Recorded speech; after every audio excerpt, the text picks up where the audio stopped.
Montana Territory, 1879. The train hissed to a stop in the dusty town of Red Butte under a hard blue sky, and Tempany North clutched the worn lace gloves in her lap, trying to hide the tremble in her hands. She stepped down from the train, her worn boots touching unfamiliar earth. Wind tugged strands of dark brown hair from her bonnet, and she pulled her shawl tighter across her chest. That was when she saw him, the man who had written her letters in careful script, promising a fresh start and a place in his home. He wore a fine wool vest and had sandy hair neatly combed back. His name was Walter Green. Tempany took a step forward, her heart daring to flutter with hope. Walter's eyes found her and then dropped to the side of her face. The scars ran from the edge of her jaw to her collarbone, pale and twisted from a house fire back in Pennsylvania. Her father and mother had died in that blaze. Tempany had lived, but the fire had marked her, and now Walter's mouth pulled tight, his hands clenched. "You didn't mention," he said, barely above a whisper. Tempany's chest hollowed. "These weren't in your letters," he added. I can't." She opened her mouth, but no sound came. He turned and walked away. Tempany stood alone, the train pulling away behind her, the wind catching her skirts. She could feel the eyes on her, even if no one said a word. She held herself steady, one hand gripping her carpet bag, the other shaking beneath the shawl. "Ma'am, you all right?" The voice was low, steady. She turned to find a man on horseback watching her. He was tall, broad-shouldered, with a weathered look that matched the land. His hat shaded strong cheekbones and a jaw that had not seen a razor that morning. His eyes were a deep, quiet kind of blue. He dismounted slow, careful. "My name's Dawson Dillard," he said. "You need help?" Tempany looked away, her breath tight. "I came here to be someone's wife." "But he did not want me because of this." She touched her cheek. Dawson's gaze did not drop to her scars. "He's a fool," she blinked. "You did not even look." "I saw you just fine." He nodded toward her bag. "You have anywhere to go?" "No." "Then come on." "You can stay at my place until you figure out your next step." She hesitated. "Why?" "Because you look like someone who could use a place to sit down and breathe." Tempany studied him. His voice was calm, not pitying. She gave a small nod. Dawson helped her into the saddle. "It is not far." The ride took them through hills dusted with sage and pine. Dawson's ranch sat against a river bend, a modest log house with a wide porch and 2 horses grazing near the barn. He tied off the reins and helped her down without a word about her face. Inside, the home was plain but clean. He offered her the front room. "You can have this bed. I sleep out in the lean-to when the weather's fair." She sat down slowly, the mattress softer than she expected. Dawson disappeared into the kitchen and returned with a tin cup of water and a plate of bread and beans. "You did not have to do this," Tempany said. "I know." She ate in silence. He sat nearby, close enough to be company, far enough to feel safe. After a while he asked, "What happened?" "If you want to tell it." She looked into the fire. "I was 15. A lantern tipped in my father's study. I tried to get my little brother out. I did not reach him in time." Dawson's jaw tightened. "I am sorry I lived. That was the sin." "No," he said gently. "That is the proof." She looked up, confused. "Those scars," he said. "They are proof you survived." Tempany stared at him. No one had ever said that. Not her neighbors, not the man who had promised to marry her, not even the mirror. Dawson stood, took her plate, and said, "You sleep. Tomorrow we will see about work if you want it." By the end of the week, she had folded herself into the rhythm of the ranch. Tempany helped in the kitchen, kept the house, and even learned to water the garden out back. Dawson worked the land with quiet strength, and while words between them were few, they were always kind. He never once stared at her face. One afternoon, she found him mending a fence. She brought him a cup of water and stood in the shade of the post. "You do not ask much, do you?" she said. He shrugged. "Not my way." "You are kind." He glanced at her, then looked off toward the hills. "You ever thought about staying?" Tempany's heart jumped. "I thought this was temporary." "It can be, but it does not have to." She folded her arms. "You hardly know me." "I know enough." "You work hard, you do not complain, you have a quiet strength." He paused. "And I like having you here." Tempany turned toward him. "You are not afraid of what others will say." He turned fully to her now, voice even. "They do not live in my house." "I do." She nodded, something warm blooming in her chest. That night, while she washed the dishes and he dried them beside her, Dawson asked, "Do you ever want a family?" "I thought I would have one by now, but I cannot promise anything." "I am not asking for promises. Just wondering if you ever wanted children." Tempany swallowed. "Yes, I always did," he nodded. "Me too." They stood quiet a moment, hands brushing over a plate. She looked up, and his eyes met hers. He did not flinch at the sight of her scars. He smiled, gentle, true. 2 weeks passed. They shared meals, work, and stories by the fire. Tempany had not laughed in years, but Dawson coaxed it from her one evening with a tale about trying to saddle a half-wild Mustang when he was 15. Her laugh surprised them both. The next morning, Dawson found her in the garden. She was barefoot in the dirt, humming. He watched her for a long moment before stepping closer. "Tempany," he said quietly, "would you ever consider staying here, not just in this house, but with me?" Her breath caught. "You mean as your wife?" "I do." She stared at him. "Why?" "Because I admire you, because I feel better when you are near, because when you smile, I do not want to look anywhere else." She reached up and touched the edge of her scar. "You really see past this?" He caught her hand and held it gently. "I do not see past it, I see it." "And I still want you." Tears welled in her eyes. "Yes," she whispered. "I would marry you." Dawson leaned in, slow enough to let her move if she wanted, but she did not. Their lips met, soft and sure. She was not just accepted, she was chosen. And for the first time since the fire, Tempany North believed she could have a new life. One where scars were not shame, but strength. One where love looked her full in the face and stayed. By late June, the creek beside Dawson's land ran low and clear, and the cottonwoods stood still in the heat. Tempany had taken to rising early, letting the morning settle over her before the day's work began. She'd grown used to the sound of Dawson's boots on the porch, the quiet dip of his hand into the water bucket, the way he always glanced toward her before starting his chores as if to be sure she was still there. One morning, she leaned over the wash basin on the porch, wringing out a cloth when Dawson stepped up beside her. His shirt was damp at the collar, dust streaked across his sleeves. "I got word from my neighbor. He's needing help branding calves and offered a bit of pay if we bring a hand," he said. "Thought maybe you'd want to come, not for the branding, but his wife keeps bees, said she'd show you the hives if you were curious." Tempany dried her hands on her apron. "I've never seen bees up close." "She's got the gear for it, veil and gloves and all. Said you could take home some comb if you like it." "I'd like that," she said, brushing a strand of hair behind her ear. "I've never tasted honey fresh from the hive," he nodded. "Then we'll ride out in a bit. It's about 6 miles west." "Won't take long." Later, on the trail, the horses picked their way through patches of yarrow and wild lupine. Dawson rode just ahead, not speaking much, but he'd glance back now and then to check her pace. The sun lit the land gold and green, and for a moment she let herself feel the quiet contentment of belonging. When they reached the neighboring homestead, a woman with thick braids and quick hands guided Tempany toward the beehives set out in neat rows near the tree line.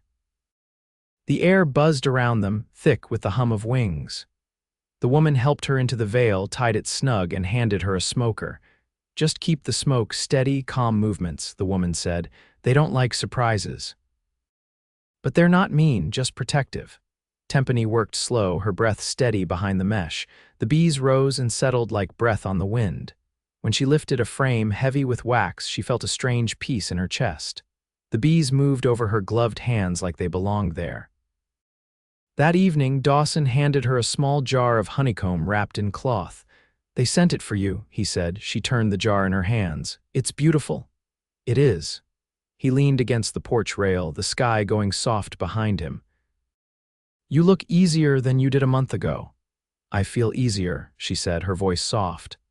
I stopped waiting for someone to take it away. The pain, I mean. I started letting it sit beside me instead." He glanced toward her. "That's a strong thing to do." "I wasn't strong before. You were. You just didn't know it yet." She looked down at the honeycomb, the light catching in the amber. "Did you lose someone?" she asked. He nodded once. "My younger brother. Fever took him the winter after the war ended." "We were the only ones left." Tempany waited. "I tried to keep the fire going through the night. He was cold and I kept feeding the stove. but it didn't matter, he was gone by morning. She didn't offer comfort, just stepped closer until their shoulders touched. He didn't move away. That night she stood barefoot on the porch while Dawson fixed the hinge on the barn door. Crickets sang low in the grass and the stars came out slow, like they were testing the sky. When he returned, he sat on the steps beside her. "I'll be going into town in 3 days," he said. "Need to pick up grain and a few tools. If you're willing, we could stop by the justice's place on the way." Tempany turned toward him. "To marry, if you're ready." She folded her hands in her lap. "Would there be a ring?" "No, but I could carve something. A band, maybe, from pine or bone." "I don't need a ring," she said. "I just want something real." He looked at her then, that same steady way he always had. "This is real," she nodded. They said no more that evening, but when he stood to go inside, she reached for his hand and held it a moment longer than she had before. It was calloused and warm, and it stayed in hers without hesitation. And in the hush of the Montana night, Tempany knew she was not waiting anymore. She was choosing. On the morning they rode into town, the air was still and dry, the kind of quiet that settled over the land when the wind gave up and the sky forgot to move. Dawson hitched the wagon by the mercantile and offered Tempany his hand as she stepped down. Her dress was plain calico, the color of sun-washed wheat, and she wore her shawl tucked close, not from shame but because the day had started cool. They didn't speak much as they walked the short stretch of packed earth toward the justice's office. A boy swept the porch of the saloon across the way, and a woman leaned out of the milliner's window to hang a strip of muslin. No one looked too close. No one whispered. It wasn't a place for that kind of noise. Inside, the justice, a tall man with a crooked tooth and a silver chain fob clipped to his vest, nodded them in. He didn't ask questions. He simply turned to a worn registry, dipped his pen, and said, "Your names." Dawson answered first, then waited, gaze steady on Tempany as she gave hers. The words that followed were short, and the paper that bore their names was dry before she'd fully drawn her next breath. Dawson pressed his thumb to the page, then turned to her, and she did the same. When they stepped back out into the sun, Dawson reached for her hand but didn't hold it, just let the backs of their fingers brush as they walked. "I reckon you're hungry," he said. "Mrs. Rowley at the boarding house still makes a fair stew. She'll serve it to the porch if we ask." "I'd like that," Tempany said, her voice even. They ate on the steps outside the boarding house kitchen, the bowl of stew between them warm and simple. Dawson handed her a piece of bread, and she tore it with her fingers, dipping the edge into the broth. "She remember you?" she asked. "Had my share of meals here before I built the cabin. She used to charge by the week, but I always paid her by the day, didn't want to owe more than I carried in my pocket." Tempany nodded. "You always keep things square." "I try." "I've seen what happens when folks don't." He didn't explain further, and she didn't press. Afterward, they stopped by the smith's shop. Dawson spoke with the blacksmith about reshoeing the mare, and while they talked, Tempany wandered toward the shelves inside the mercantile. A girl close to her age was arranging jars of dried beans along the wall. "You Dawson Dillard's wife?" she asked without turning. "I am," Tempany answered. The girl turned then, her eyes a shade lighter than Tempany's own. "He built that porch for my uncle last spring. Didn't charge much." She paused. "Folks around here don't talk much, but they notice who helps and who doesn't." "I've noticed that too," Tempany said. The girl nodded, then lifted a jar toward her. "You like wild plum preserves? We've got a few left from the harvest." Tempany took it. "Yes." "Thank you." When Dawson returned, he carried a small wrapped parcel. He didn't say what it was, only slid it into the back of the wagon with the grain sack. They started home late in the day, the sky turning a pale pink behind the ridges. Halfway back, the trail split around a stand of cottonwood. Dawson slowed the horse and flicked the reins. "I've got something for you," he said, pulling the wagon off the main road near a flat stone outcrop. She looked toward him, quiet. He reached behind the seat and handed her the wrapped parcel. "Open it." Inside was a hairbrush, smooth wood carved with a simple curve of mountain laurel, not polished, not store-bought. The bristles were stiff hog hair tied in by hand. "I shaped it from pine," he said. "Used beeswax to finish it." She turned it over in her palms, the wood still carrying the faint scent of smoke and sap. "It's beautiful." He leaned forward, elbows on his knees. "I couldn't buy a ring, but I wanted to give you something made with my hands." Her throat tightened. "You did." They rode the rest of the way without hurry, the sky deepening into a soft, bruised blue. When they reached the cabin, Dawson lifted the grain down, then paused beside her. "I've been thinking about that space behind the lean-to," he said. "If we add on, we could fit a second room. Maybe a root cellar underneath." "Why a second room?" she asked, "in case we need it someday." She didn't answer right away, just set the brush on the table inside and moved to pour water into the kettle. When she turned back, he was still watching her. "I think I'd like that," she said. "A room for what might come." That night, after the dishes were washed and the windows shuttered, Tempany sat near the fire and ran the brush through her hair. Each stroke caught gently, smoothing the strands that had frayed in the wind. Dawson sat on the floor near her, one hand resting on his knee, the other slowly working a strip of rawhide into a loop. He looked up once and she met his gaze, her face bare in the firelight. Neither of them spoke. They didn't need to. The sound of rain on the cabin roof came soft and steady, the kind that settled into the bones of the house and made the air smell of damp wood and pine sap. Tempany stood by the hearth, a folded flannel laid across her arms. Dawson was on the floor near the hearthstones, oiling the hinges of a broken drawknife he'd traded for the week before. Outside, the pastures darkened under the storm, the animals quiet in the barn. "I've been thinking about the apple trees," she said, watching the firelight play across his brow. "The ones east of the fence line, they're thick with suckers. If we cut them back this fall, we might get fruit next year."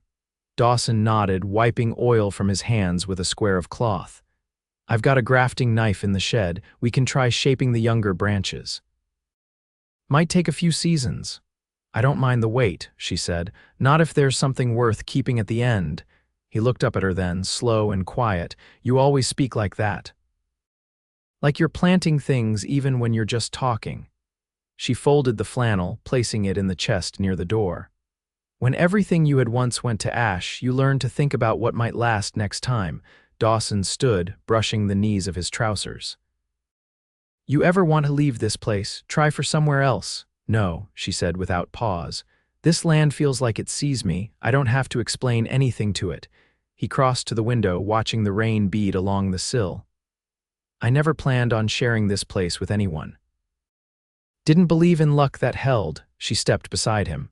"Do you now?" "I believe in the way you look at things, like you're not afraid to stay even when it's hard." The rain deepened, drumming harder against the shingles. He reached behind the curtain, drew out a narrow box, and handed it to her. "I made something else. Was going to wait for your name day, but you don't exactly hide your heart, so I don't see why I should."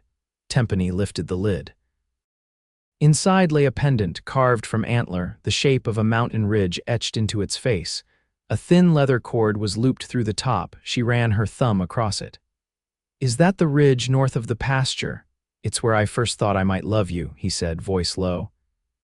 She didn't answer with words, only lifted the cord and tied it at her neck, letting the pendant rest just above her collar. The fire flickered behind them, and the room felt still in a way that had nothing to do with the rain. "Will you come with me next time I ride to the ridge?" he asked. "I want to show you where the creek cuts through the stone. There's a place where the water runs under shelves of rock. I used to sit there when I needed to think." "I'd like that," she said. "I've never seen the land from up high." He stepped close enough that she could feel the warmth of him along her shoulders. "You'll see it with me then." She turned, her hand resting against his chest. "I'm not afraid anymore, Dawson." He leaned in slowly, drawing her into a kiss that was steady, not rushed. It tasted like the promise of rain lifting, earth soft beneath the roots. When they parted, his forehead rested lightly against hers. The storm passed sometime after midnight. By morning, the land outside gleamed under a pale sun, and the air smelled of wet soil and cedar bark. They stepped out together, boots sinking slightly into the soft earth as they walked toward the pasture. Tempany knelt at the edge of the orchard, brushing her fingers along the base of a sapling. "This one's still young," she said. We'll stake it before the wind comes again. Dawson set the fence post down beside her. It'll hold stronger with 2 hands on it. And so they worked, side by side, planting what they could, shaping what might grow, the future not promised, but no longer something they had to fear. The first frost came early that year, settling over the grass in a silver hush that made every step crackle beneath their boots. Dawson rose before full light, stoked the fire, and left a note beside Tempany's shawl, just a small square of birch bark with her name etched in pencil, and an arrow pointing toward the barn. She found him there with the calf they'd been watching, the one born late and slow to stand. He crouched in the straw, rubbing the animal's legs with burlap. "Circulation's weak," he said without glancing up. "I'd hoped the mother would nudge him more, but she's nervous, keeps backing off." Tempany knelt beside him, pressing her hands gently along the calf's side. "He's cold clear through. I was thinking we might bring him in." They carried him together, Dawson cradling the ribs while she supported the hips. He was light, hardly heavier than a flour sack, and his eyes fluttered open only once as they crossed the threshold of the cabin. They laid him near the hearth, wrapped in an old quilt, and Dawson mixed warmed milk with a few drops of molasses. Sometime near mid-morning, the calf lifted its head, unsteady but alive. Dawson leaned back, arms crossed, his eyes on the animal but his voice turned toward her. "I've been thinking about your hands. What about them? They move like they remember softness even when you're tired. I don't think I ever noticed that in a person before." She didn't reply right away. Just pulled the quilt tighter around the calf and said, "I used to sew for my neighbors back east. Before the fire. Hemming, mostly. Once I embroidered a whole border of asters for a woman's wedding veil. Took me 3 weeks. You still know how?" "I think I do." "Then you ought to have a sewing frame again. We'll build one. I can whittle the pegs." Tempany smiled, small and quiet. "I'd like that." The next few days held to the cold. They kept the calf inside until its legs steadied, then returned it to the barn with a new layer of straw and a warmer stall. Dawson reinforced the walls, and Tempany stitched sacks to block the drafts that crept under the door. They worked without hurrying, their movements tuned to each other's pace. One evening, after clearing the table, she lifted a folded linen from her satchel. "This was the one I salvaged," she said. "From the old house. It's the only piece that didn't burn." Dawson touched it gently. "What'll you make with it?" "I'm not sure yet, but it ought to be something that lasts." Later, as dusk gathered and the stove ticked low, Dawson brought out a small book with a cracked spine and faded gold lettering. "Found it in town. Mr. Ellery had it in a crate of old goods. Said no one wanted it in years." Tempany opened it carefully. Inside were drawings of native plants, wild rose, blue flax, chokecherry, each page labeled in careful script. "I could press leaves between the pages," she said, running her fingers along the margin. "Keep a record of the land as it changes." He leaned closer. "You could write your own notes beside the drawings, say what you see each season." She looked up at him. "You think it matters what I see?" "I know it does." In the weeks that followed, they fell into the kind of rhythm that didn't need speaking. She gathered herbs and leaves, pressing them flat, while he shaped the sewing frame from birch. He carved her initials into one corner, just small enough to be hidden unless you looked close. The day the first snow held to the ground, Dawson found her in the orchard, standing beneath the bare limbs of one of the younger trees. "Something wrong?" he asked. She shook her head. "Just thinking we ought to name them." He raised an eyebrow. "The trees, they'll live longer than we will. They deserve names." He stepped beside her, looking up at the crooked branches. "Then we'd best start now. What about this one?" "Ezra," she said. "For my brother." He nodded. "Then this one's Ada, your kin." "No, just a name I always liked. Feels strong." They walked the line, naming each tree in turn, never repeating, never rushing. That night she brought out the linen and began stitching along the edge, a slow pattern of leaves curling inward. Dawson sat with her, smoothing the sanded edge of the sewing frame, his thumb tracing the grain. "I never imagined this kind of quiet could feel full," he said. She glanced at him. "I never thought I'd be chosen." "You weren't just chosen," he said.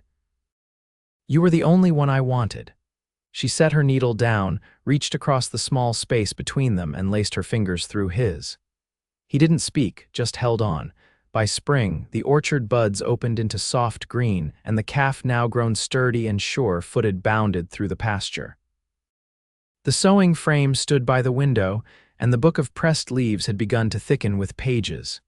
Tempany stood on the porch one morning, hair pulled back with a ribbon, watching the light spill across the hills.